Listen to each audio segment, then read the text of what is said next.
Hello everyone, कैसे हैं आप लोग। उम्मीद करती हूँ कि बहुत ही अच्छे होंगे, स्वस्थ होंगे, मस्त होंगे और अपने डेली लाइफ में बहुत ही ज़्यादा व्यस्त होंगे।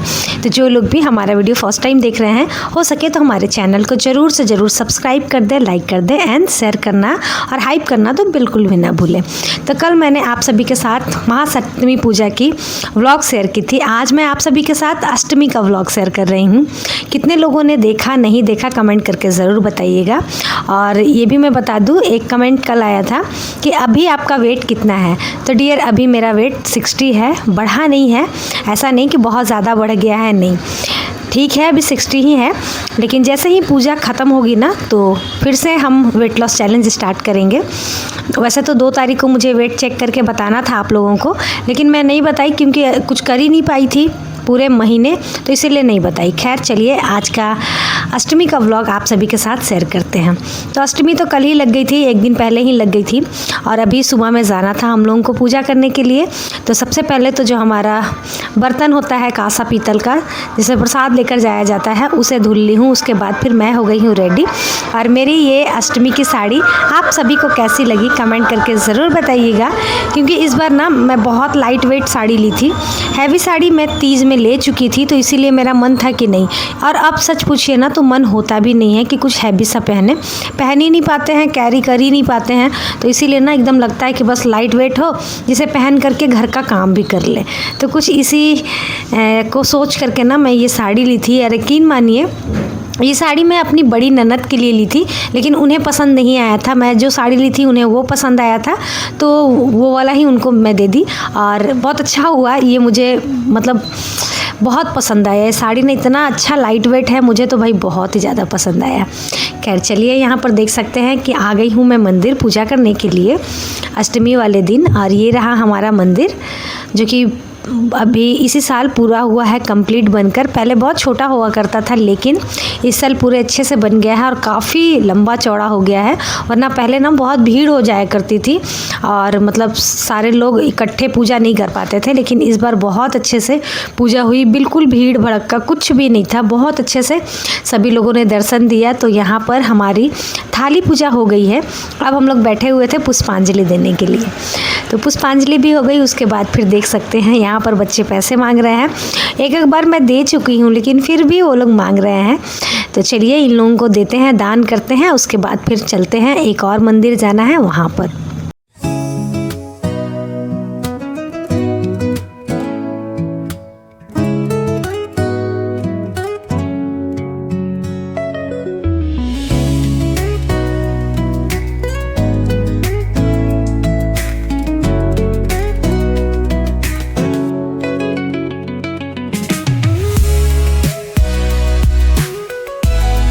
तो अभी हम लोग आ गए हैं माँ वैष्णो देवी के मंदिर। ये हमारा वैष्णो माँ का मंदिर है। और जो लोग मुझे शुरू से फॉलो कर रहे होंगे, वो लोग देखते होंगे कि जब भी बच्चों का बर्थडे होता है या फिर और भी कुछ खुशी होती है, तो यहाँ पर मैं ज़रूर आती हूँ।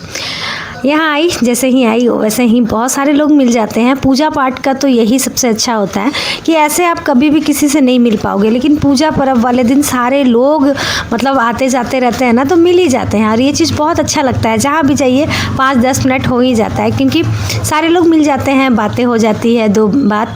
वरना आजकल के टाइम में किसे कहाँ टाइम मिलता है कि स्पेशली टाइम निकाल करके कोई किसी के घर जाए। तो यहाँ पर भी पूजा हो गया था। उसके बाद देख सकते बंदरों को देख करके ना मुझे बहुत डर लगता है। जब से बंदर ने नाखून मारा है ना मुझे, इतने इंजेक्शन लेने पड़े हैं, तब से ना मुझे इन सभी से डर हो गया है। खैर चलिए, वो कुछ नहीं कर रहा था, वो अपना शांति से खड़ा था। अब हमारा पूजा हो गया है, तो हस्बैंड जी थे, मैं थी, मेरी ननद थी, बगल में रहती हैं वो थी। हम लोग जा रहे थे साथ। तो जैसे ही जाते जाते ना मुझे याद आया कि आज मुझे खाना था डिंगला यानी कि कोहड़ा यानी कि पम्पकिन। मैं बेटे को बोल रही थी बेटा ले लेना, तो बोल रहा नहीं, डिंगला मतलब वो समझ ही नहीं पा रहा था कि मैं किसे बोल रही हूँ। तो फिर हस्बैंड जी बोले कि चलो आज तुम्हें मैं सरप्राइज़ देता हूँ, घुमा लेकर के आता हूँ। मालूम है कहाँ लेकर मुझे जा रहे हैं? मुझे ना सब्जी लाने के लिए ले जा रहे हैं, जिसको कि सब्जी खरीदने ही नहीं आती है। यकीन मानिए, मुझे ना सब्जी खरीदना नहीं आता है, क्योंकि मैं कभी सब्जी लाने गई ही नहीं। कुछ सालों के लिए हस्बैंड जी यहाँ पर नहीं थे, कहीं और पोस्टेड थे, तो फिर मजबूरी में जाना पड़ता था। लेकिन उतने अच्छे से मैं नहीं समझ पाती थी कि कौन सी सब्ज़ी अच्छी है, कौन सी बुरी है। लेकिन अभी भी और भूल गई। लेकिन मेरे हस्बैंड जी बहुत अच्छे से सब्ज़ी, मतलब वो भी पहले नहीं जानते थे, लेकिन ख़रीदते ख़रीदते इंसान की आदत हो जाती है ना, तो वो सीख गए हैं। तो यहाँ पर डिंगला मैं ले रही थी, और मालूम है इतना महंगा डिंगला दे रहा था ना यहाँ पर, 100 रुपये किलो। कहते हैं ना कि बड़े बुजुर्ग होते हैं, जो गरीब लोग होते हैं, उनसे कभी मोल भाव नहीं करना चाहिए, लेकिन कभी कभी ना ये लोग भी बदमाशियाँ कर ही देते हैं। मतलब 40 रुपये किलो सब जगह डिंगला मिल रहा था, और ये मुझे ना 100 रुपये केजी दे रहे थे।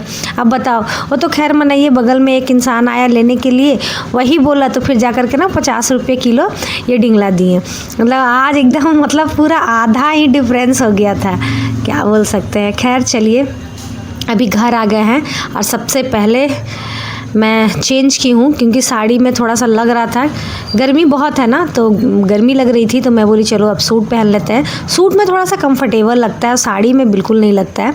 हालांकि साड़ी बहुत अच्छी थी, लेकिन हम लोगों की पहनने की आदत नहीं ना है। जो लोग रेगुलर पहनते हैं उनके लिए अच्छा होगा, लेकिन हम लोग पहनते नहीं हैं, तो हम लोग को थोड़ा सा उलझन सा लगता है, इसीलिए। तो यहाँ पर मैं डिंगला, चना, आलू की सब्ज़ी बना रही हूँ। ज़्यादा कुछ इसमें डालना होता नहीं है, सरसों का तेल डाल देती हूँ, पंचफोरन। एक हमारी फ्रेंड बोल रही थी कि पंचफोरन क्या होता है। अच्छा, आने वाली वीडियोस में मैं आपको दिखा दूंगी कि पंचफोरन क्या होता है। आजकल क्या हो रहा है ना, रेसिपी वगैरह मैं नहीं शूट कर पा रही हूँ, तो इसीलिए ना नहीं दिखा पा रही हूँ, लेकिन कोई नहीं। चलिए, अभी पूजा ख़त्म है ना, अब आप जितना हो सकेगा रेसिपी लाने की कोशिश करूँगी। एक हमारी फ्रेंड दाल की रेसिपी बोल रही थी, सोयाबीन की रेसिपी बोल रही थी, तो मैं जब भी बनाऊँगी ना ज़रूर अपलोड कर लूँगी। आप लोग बस मेरा व्लॉग रोज़ देखते रहिएगा, तभी तो मालूम चल पाएगा ना। तो यहाँ पर मेरा चने की दाल बन गई थी, साथ के साथ डिंगला, चना, आलू की सब्ज़ी भी बन गई थी, और अभी मैं बना रही हूँ गर्मा गर्म पूड़ियाँ, क्योंकि पूड़ियाँ ही खानी है हम लोगों को।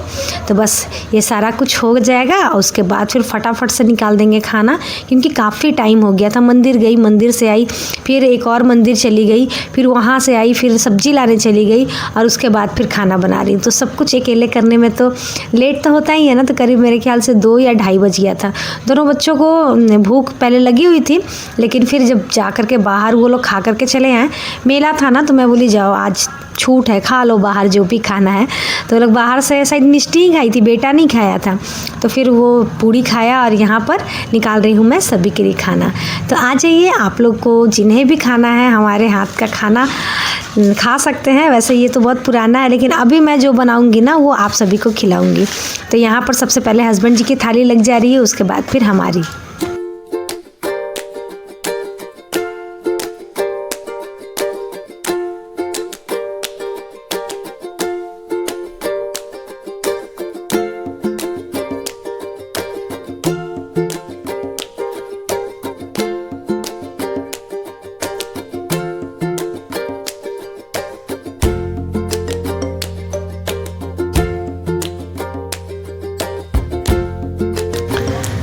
तो जी चलिए, यहाँ पर पहला निवाला लेते ही मन को सुकून आया, क्योंकि बहुत तेज़ भूख लग गई थी, और कुछ खा भी नहीं सकते थे, क्योंकि अष्टमी थी।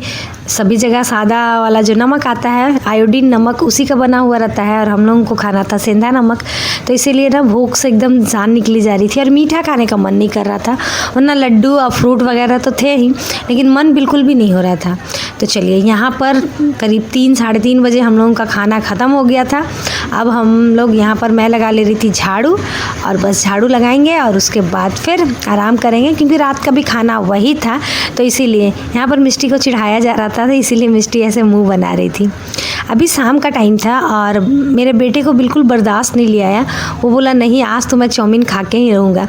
जैसे ही चाउमीन लेके आया ना, बस उसके क्या मैं बोलूँ, सदमा सा लग गया उसे, कि मतलब इतना कॉस्टली दे रहा है, अच्छा भी नहीं है। बोला मम्मी अच्छा भी नहीं है, और बहुत ही ज़्यादा कॉस्टली मिल रहा है। तो मेले में तो यही सारी चीज़ें होती ही हैं।